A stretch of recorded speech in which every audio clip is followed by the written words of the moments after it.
Everyone having a productive and prosperous week? I know I've been busy and I feel like I've been being pretty productive. I've been working with a new safety manager this week, getting him all settled in and showing him what all we have going on, getting him introduced to all the leads and supervisors that spread out across the nation. You know, we've been talking about the trainer's job lately. I guess you could say I've stepped into that role now for a couple of weeks. You'll probably find that once we're skilled at a task, we'll always be called upon to help out in a training capacity. And I've always thought that was a great thing. If we're training them, we know they're going to be taught the right way. And as we've learned here at WAOC, we need to always be training someone to take our place. We can't move up and move on until we have someone ready to take our place or handle our present position. I took a hard veer there, so let me get back to my bullet points here. Okay, here I am. So last week we talked about the lead position.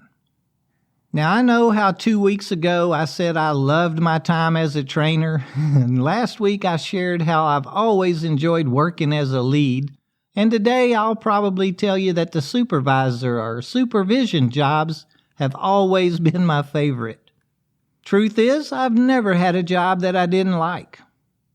As we talk about all the time, I've always researched and targeted my employers. I made sure they had as much to offer me as I had to offer them. I've stayed in operations for over 40 years because I'm passionate about the process and all the tasks it takes to get the job done. And you know, I think one of the most important jobs in operations, maybe the most important job in our industry, is that of the frontline supervisor. So let's talk about that for a few minutes. Oh my gosh, where do I really begin?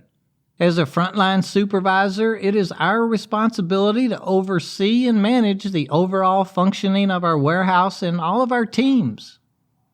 First and foremost, it's our job to supervise our employees and to motivate them to produce and achieve the productivity needed to reach our departments and our company's goals. You know, I've seen this position grow over the years, and today, not only is it such an important position, but it can provide us with so much growth and so many opportunities. This is my favorite position. And if your goal is to advance within your career and you love a challenge, I'm certain it's going to be one of your favorites too. Let's start off with a few responsibilities I feel are important in doing our jobs well. Number one, we'll need to communicate effectively with our staff. I've always found my teams are all in if they understand the why and what the objective is. We may not always be able to share everything we know about a project or a task, but I feel we need to be honest in communicating with individuals and our teams, their part in the plan. Number two, we need to encourage them to be the best they can be. In my experience, setting expectations and then measuring our progress can help motivate team members. I've always thought that everyone wants to do a good job, and when they feel they're being treated fairly, being listened to, and are a part of the organization, they will be the best of the best. Okay, and here's number three, and here's one that is a little hard. I think every employee has to fight our old human nature influences from time to time. But as supervisors, we'll need to always be using good judgment and do what is going to be right for our company and for our team. Last month, I heard about a supervisor that probably could have made a better judgment call had human nature not, kicked in with him. One of his employees had a small accident with a piece of equipment. Nothing serious, no one got hurt, just really bent up a little bit.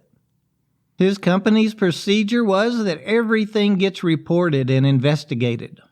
He'd recently been corrected a couple of times and was feeling like he didn't need another lecture from his manager, and he was actually leaving for vacation the next day too. I think he did counsel the employee. At least he did get that part right. He decided to run the equipment back to the maintenance department, have the mechanic straighten it out and put it back in use. He left for vacation the next week, and by all accounts he had a great time. Came back, and it was business as normal. Well, after 5 months, everything came back to haunt those decisions. An invoice surfaced for a large amount of money to fix the equipment. It had crossed someone's desk that questioned it and went looking for the accident report or the incident investigation.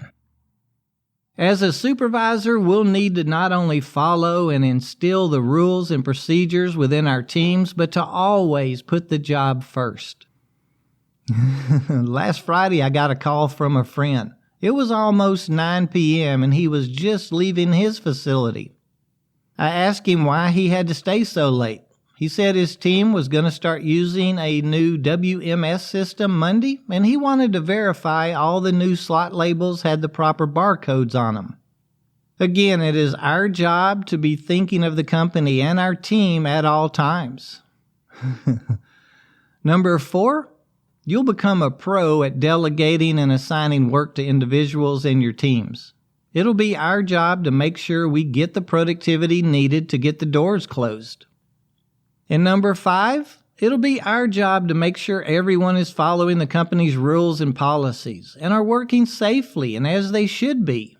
Following any corrective action or documenting issues will usually rest solely on us.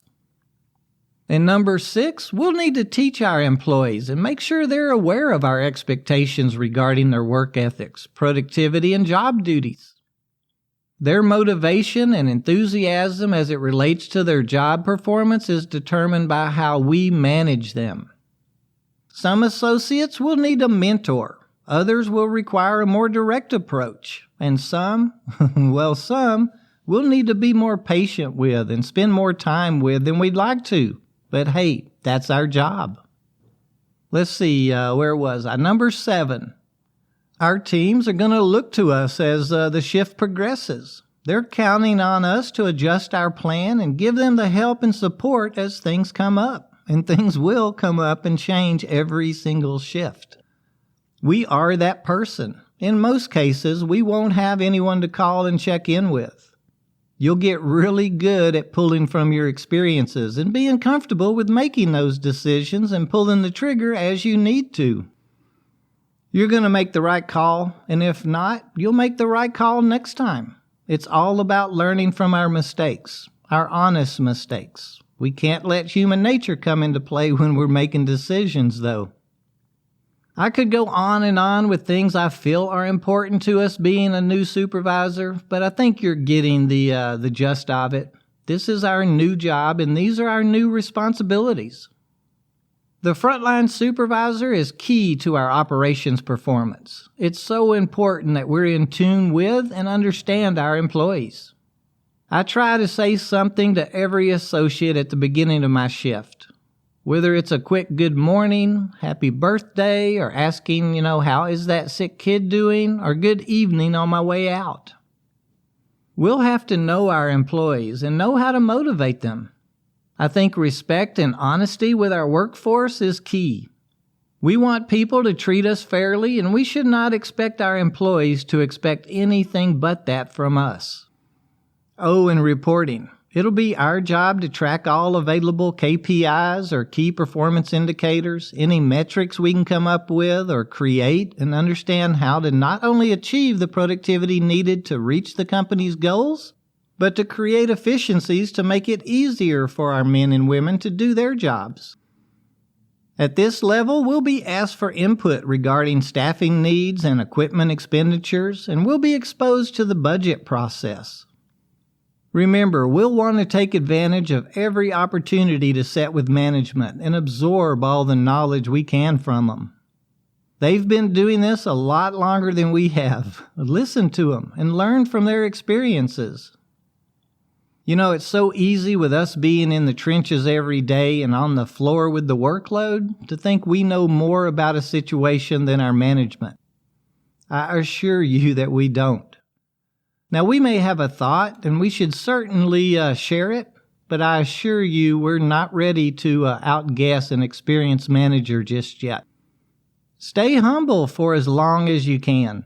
Learn what we can, because we're on a path. And before long, we're going to have their jobs, and then we'll have our own team of supervisors trying to outguess us.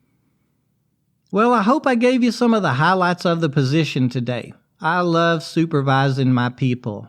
We're a team, and that's the way it's supposed to be. You'll love it too. Stay on your path and keep building your own experiences and learning from them.